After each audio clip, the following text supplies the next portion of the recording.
Good evening students, आप लोग कैसे हैं। आशा अच्छे होंगे और आप लोगों की पढ़ाई अच्छी चल रही होगी। आप सब लोगों का एक बार फिर आपके अपने ऑनलाइन प्लेटफॉर्म प्रयाग एकेडमी में बहुत बहुत स्वागत है।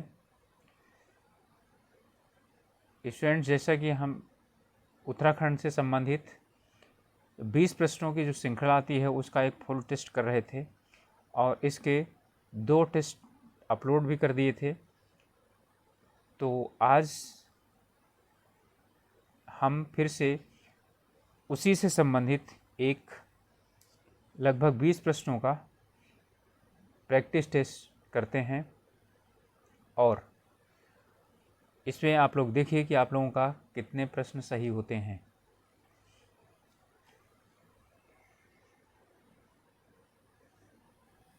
चलिए प्रारंभ करते हैं। पहला प्रश्न है, तरंग शब्द का पर्यायवाची है पुष्कर, कूल, जलधि या ऊर्मी। ठीक है, तो इसका पर्यायवाची शब्द कौन सा है ये बताइए आप लोग। क्या पुष्कर है या कूल है या जलधि है या ऊर्मी है। जब तक इनके सभी के अर्थ आप लोगों को पता नहीं होंगे तब तक जो है नहीं पता होगा। जलधि का मतलब क्या होता है? जलधि का मतलब होता है समुद्र। कूल का मतलब होता है किनारा। पुष्कर का मतलब होता है तालाब। ठीक है, पुष्कर, जलधि और ये कूल और ऊर्मी, वैसे ये चारों क्या हैं? ये तत्सम शब्द है। ठीक है, तो यहाँ पर ना तो पुष्कर होगा, ना कूल होगा, ना जलधि होगा, ना ऊर्मी होगा। अब बाकी रह गया क्या? सॉरी, ना पुष्कर होगा, ना कूल होगा, ना जलधि होगा। इनके तीनों के अर्थ मैंने बता दिया, रह गया ऊर्मी। ठीक है, तो ऊर्मी में ही होगा तरंग का पर्यायवाची शब्द। ठीक है, जैसे समुद्रोर्मी। ठीक है, यानी समुद्र की उर्मी। तो उर्मी का मतलब होता है तरंग, समुद्र में उठने वाली तरंगें अथवा लहरें। अगला प्रश्न है, अंडा सेना मुहावरे का अर्थ क्या है? तो अंडा सेना मुहावरे का अर्थ क्या है? मुर्गी का चूजों के ऊपर बैठना, स्वावलंबी होना, स्वार्थ सिद्ध करना या घर में बेकार बैठना। ये हमारे उसमें कहावत कही भी जाती है कि घर में बैठ के क्या अंडा सेर रहे हो। ठीक है, तो समाज में ये प्रचलित है। तो अब इसका क्या होगा? मुर्गी का चूजों के ऊपर बैठना। अब चूजों के ऊपर नहीं मुर्गी बैठती है, ठीक है, मुर्गी अंडों के ऊपर बैठती है। ये तो क्या हो गया? गलत। स्वावलंबी होना मतलब अपने आप अपने पैरों पर खड़ा होना। स्वार्थ सिद्ध करना मतलब अपनी बात को फिनिश सिद्ध कर ले जाना, मतलब अपना हित कर लेना, वो स्वार्थ सिद्ध करना होता है। फिर है घर में बेकार बैठना। ठीक है, तो घर में बेकार बैठने का मतलब क्या हुआ कि कोई भी घर में बेकार बैठा हुआ होता है, ठीक है, तो उसी को ही बोला जाता है अंडे सेना। ठीक है, तो अंडे सेना का मुहावरे का अर्थ है घर में बेकार बैठना। अगला है छाती पर मूंग दलना। तो छाती पर मूंग दलना का अर्थ क्या होगा? कठिन काम करना, बात बात पर लड़ना, कर्जा वसूल करना, पास रहकर दुख देना। ठीक है, तो छाती पर मूल दलना, छाती क्या है? सबसे प्रमुख हिस्सा होती है किसका? शरीर का। तो कठिन काम करना, ठीक है, ऐसा नहीं है। बात बात पर लड़ना, ठीक है, ये भी नहीं है। इस बात है कर्जा वसूलना, तो ये भी नहीं है। आया पास रह करके दुख देना। ठीक है, तो पास रह करके दुख देना ही छाती पर मूंग दलना है। तेली का बैल होना का अर्थ क्या होता है? बुरी तरह काम में लगे रहना, काम करने में बहाना करना, मन लगाकर काम नहीं करना या निर्धन होना। ठीक है, तो तेली का बैल होना, तेली का बैल जो होता है वो क्या होता है कि तेली उसमें यानी सुबह से शुरुआत कर देता है और रात तक उससे तेल निकालता रहता है। बैल वो ही घूमता रहता है, घूमता रहता है, घूमता रहता है। ठीक है, तो बुरी तरह काम में लगे रहना या काम करने में बहाना करना, ये बिल्कुल गलत है। ठीक है, यानी कि टाल मटोल करना का मतलब होता है काम करने में बहाना करना। मन लगाकर काम नहीं करना, ठीक है, ये भी नहीं होगा। निर्धन होगा, ये भी नहीं होगा। तो कौन सा हो गया? बुरी तरह काम में लगे रहना। आगे है, गए थे रोजा छुड़ाने, नमाज गले पड़ी। तो अब इसका ये मुहावरा नहीं है, ये लोकोक्ति है। ठीक है, तो इस लोकोक्ति का अर्थ क्या होगा? मुश्किल में पड़ना, कष्ट पहुंचाना, या गरीब होना, या उपकार करने के बदले स्वयं को दुख भोगना पड़ना। तो इसमें क्या है? गरीब होना तो होगा नहीं, कष्ट पहुंचाना ये भी नहीं होगा। इन दोनों में से यही चीज़ है, मुश्किल में पड़ना या उपकार करने के बदले स्वयं को दुख भोगना पड़ना। ठीक है, तो अब इसमें दो चीज़ें दी हैं ना, गए थे रोज़ा छुड़ाने, नमाज गले पड़ी। मतलब क्या हुआ कि दो चीज़ें हैं, एक क्या क्या था, अच्छा करने गए थे, और उसके बाद वैसे नमाज गले पड़ी। ये खराब तो नहीं कहा जा सकता, लेकिन क्या चीज़ हो गया, कष्ट में पड़ जाना होता है। तो उपकार करने के बदले स्वयं कष्ट भोगना। घर का जोगी जोगना, आन गाँव का सिद्ध। ठीक है, ये भी क्या है, लोकोक्ति है। घर के ज्ञानी को सम्मान नहीं मिलता, या घर घर में मिट्टी के चूल्हे होते हैं, या घर की मुर्गी दाल बराबर, या घर का वेदी लंका ढाए। ठीक है, इन्होंने क्या किया है कि उसी का ही मतलब जो दिया है आपको लोकोक्ति, उसी लोकोक्ति के रूप में ही इसका, ठीक है, ज़्यादातर उत्तर दिए हैं। जैसे यहाँ पर घर घर में मिट्टी के चूल्हे होना, ये भी लोकोक्ति है। घर की मुर्गी दाल बराबर, ये भी लोकोक्ति है। घर का वेदी लंका ढाए, ये भी लोकोक्ति है। सिर्फ लोकोक्ति एक नहीं है तो घर के ज्ञानी का सम्मान नहीं होना, यही है। तो यही है घर का जोगी जोगना। ठीक है, यानी जोगी को जोगी घर में नहीं बोला, उसे जोगना बोलते हैं। आन गांव को सिद्ध, लेकिन वो दूसरे की जगह चला जाता है तो उसे सिद्ध महात्मा पुरुष बोला जाता है। ठीक है, तो यही है, घर के ज्ञानी का सम्मान नहीं होता है। ठीक, अब अगला प्रश्न है,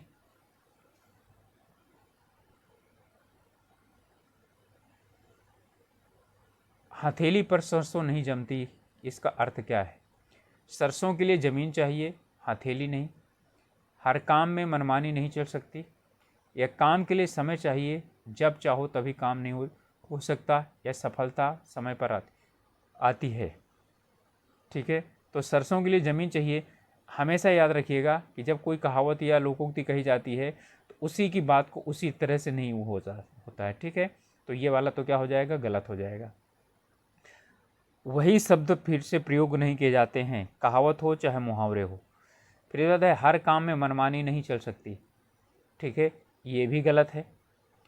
काम के लिए समय चाहिए, जब चाहो तब काम नहीं हो सकता, यह सफलता समय पर आती है। तो यहाँ सफलता की बात नहीं होती।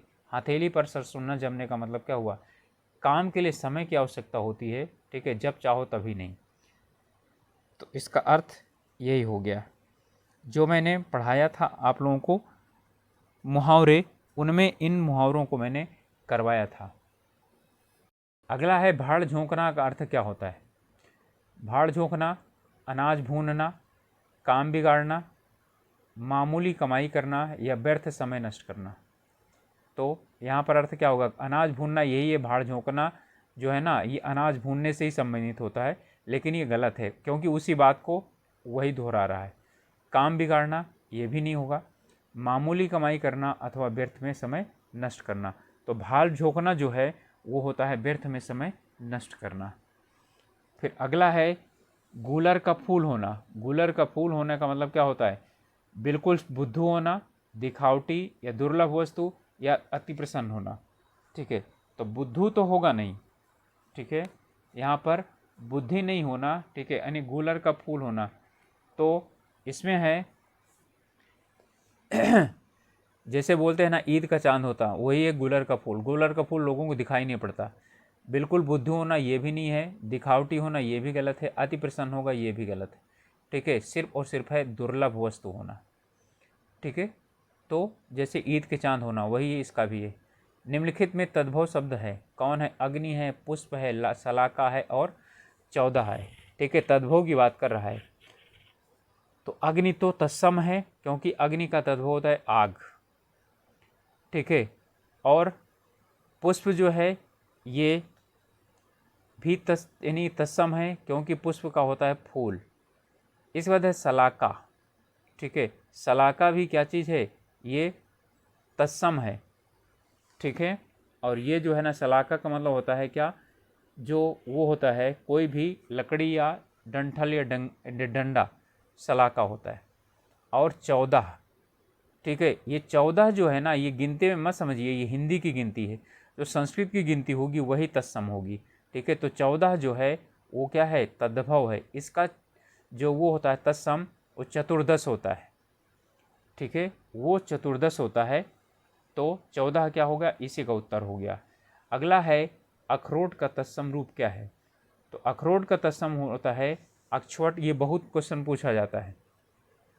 अक्षवट या अक्षवाट या अक्षोट या अक्षयवट। तो अक्षयवट तो होगा नहीं। ये वो वट वृक्ष है जो क्या होता है, कभी भी सूखता नहीं है, वो नहीं है, यानी कि वो वरदान भी देता है। ठीक है, इसके दर्शन होने पर व्यक्ति क्या होता है, वो सभी दुख यानी कि दुख और दर्द से समाप्ति हो जाती है इसको। अक्षयवट। ठीक है, जो क्षय ना हो ऐसा वाला वट। अब इसके बाद क्या रह गए, अक्षवट, अक्षवाट और अक्षोट। ठीक है, तो ये रह गए। तो अखरोट है ना, तो इसी से जोड़ लीजिए अक्षोट। तो जो अक्षोट है वही इसका क्या है, तत्सम रूप है। ठीक है, अब इसके बाद है 12वां, निम्नलिखित में से कौन सा वाक्य शुद्ध है। आँखों से देखी घटना, आँखों देखी घटना है, यह आँखों द्वारा देखी गई घटना है, यह आँखों द्वारा देखी सुनी घटना है। ये तो बिल्कुल गलत होगा, क्योंकि आँखें द्वारा देखी जाती है, सिर्फ सुनी नहीं जाती। तो ये खत्म। अब आगे रह गया, यह आँखों से देखी घटना है, या यह आँखों देखी घटना है। ठीक है, यह आँखों द्वारा देखी गई घटना है। तो इसमें सही कौन सा होगा। देखिए, यह आँखों देखी घटना है, कई बार हम क्या कहते हैं, बोल देते हैं कि हाँ ये सही होगा, लेकिन ये गलत है। ठीक है, और आँखों के द्वारा नहीं, बल्कि आँखों के द्वारा होता तो सही था। आँखों द्वारा है। ठीक है, यहाँ पर होगा इसका सही, यह आँखों से देखी घटना है। तो से जो है ना, वो क्या चीज़ होगी, यहाँ कर्ण कारक, यानी कि जो साधन है, देखने का साधन है, उसकी बात यहाँ पर की जा रही है, यानी उसका पता चल रहा है। अब अगला है, निम्न में से कौन सा वाक्य शुद्ध है। ठीक है, तो इनमें से शुद्ध वाक्य कौन है। आइंस्टीन के पास विलक्षण बुद्धि थी, आइंस्टीन के पास विचित्र बुद्धि थी, आइंस्टीन के पास अलौकिक बुद्धि थी, आइंस्टीन के पास दैवी बुद्धि थी। ठीक है, तो इसमें कौन सा होगा इसका उत्तर। तो आइंस्टीन के पास विलक्षण बुद्धि थी, ये सही होगा। ये आइंस्टीन के पास विचित्र बुद्धि थी, विचित्र बुद्धि ये बिल्कुल गलत होगा। फिर है आइंस्टीन के पास अलौकिक बुद्धि थी, क्या ये सही होगा, अलौकिक वाला भी गलत होगा। आइंस्टीन के पास दैवी बुद्धि थी, ये बिल्कुल नहीं थी। तो ये तीनों गलत हो गए, सिर्फ एक रह गया, आइंस्टीन के बाद विलक्षण बुद्धि। बुद्धि विलक्षण होती है, ना तो विचित्र, ना अलौकिक, ना दैवीय। दैवी गुण होता है, अलौकिक गुण होता है। ठीक है, विचित्र गुण होता है, विलक्षण जो है वो बुद्धि है। अगला है विनय पत्रिका की भाषा। ठीक है, तो विनय पत्रिका की भाषा कौन है, ब्रज भाषा है, अवधी भाषा है, भोजपुरी है, मैथिली। ठीक है, बताइए दोनों चीज़ें। पहली बात ये भाषा किस, यानी इसकी भाषा क्या है, दूसरी बात इसके रचयिता कौन है। ठीक है, तो इसकी जो भाषा है वो है ब्रज।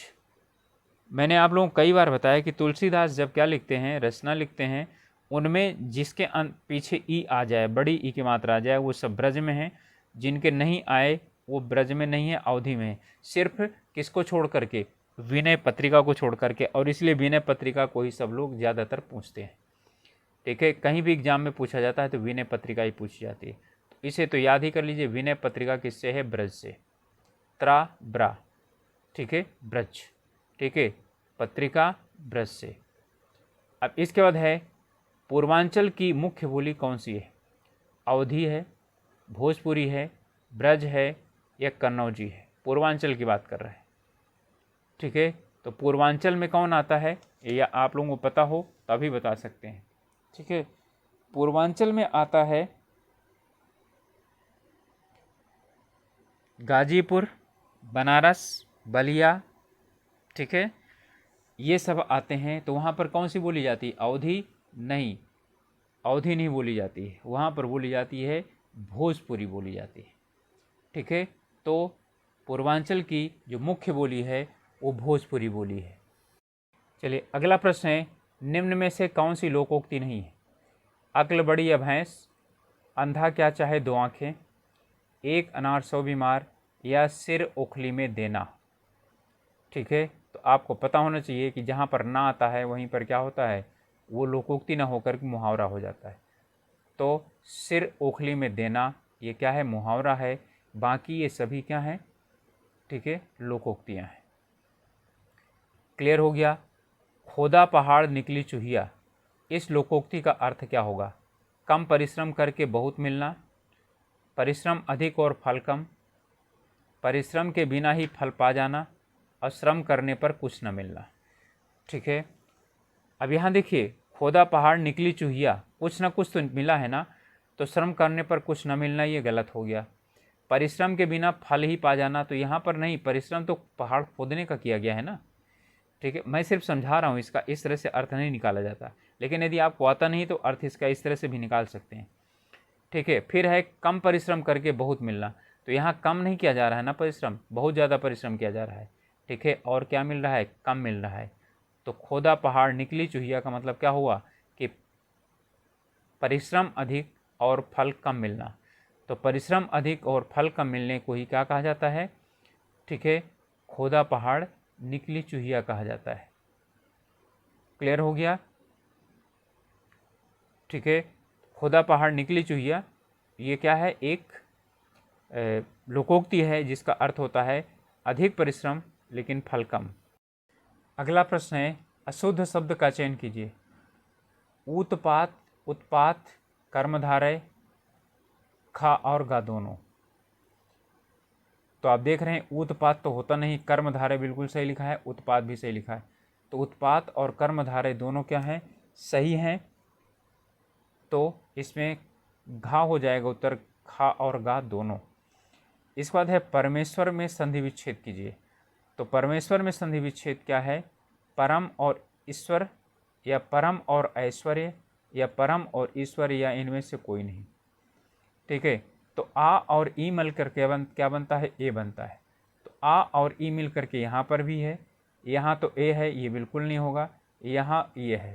तो ईश्वर कुछ नहीं होता ना, ईश्वर होता है। तो परम ईश्वर, तो क्या हो जाएगा, ये वाला हो जाएगा, परम और ईश्वर, यही है इसका संधि विच्छेद। अगला प्रश्न है, अव्यय के भेद होते हैं। तो अव्यय के कुल कितने भेद हैं, 5, 4, 3 या 2। ठीक है, तो कितने भेद होते हैं अव्यय के, 5 होते हैं, 4 होते हैं, 3 होते हैं, 2 होते हैं। ठीक है, तो अव्यय के कितने भेद होते हैं, अव्यय के भेद होते हैं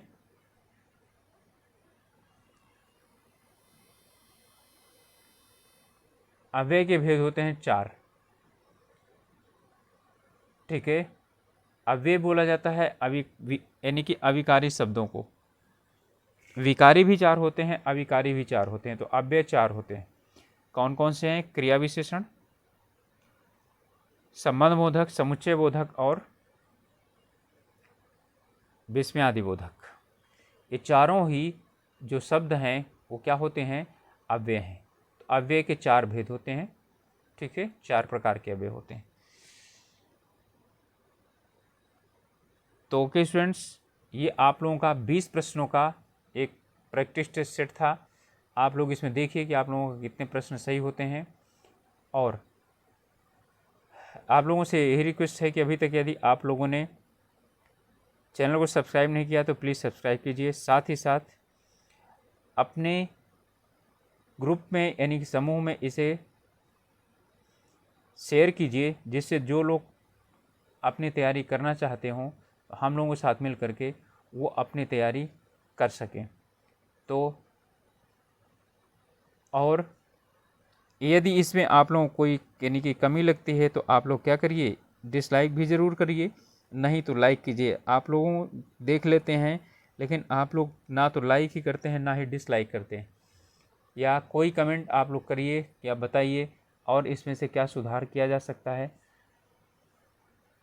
तो मिलते हैं अगले वीडियो में। तब तक के लिए आप लोग अपनी अच्छी तरीके से पढ़ाई कीजिए, तैयारी कीजिए, और जो हम आप लोगों के लिए कर सकते हो उसके लिए बताइए। और साथ ही साथ ठीक है, जो मैंने कहा सब्सक्राइब ज़रूर कीजिए। तो स्टूडेंट्स मिलते हैं अगले वीडियो में, तब तक के लिए ऑल द बेस्ट।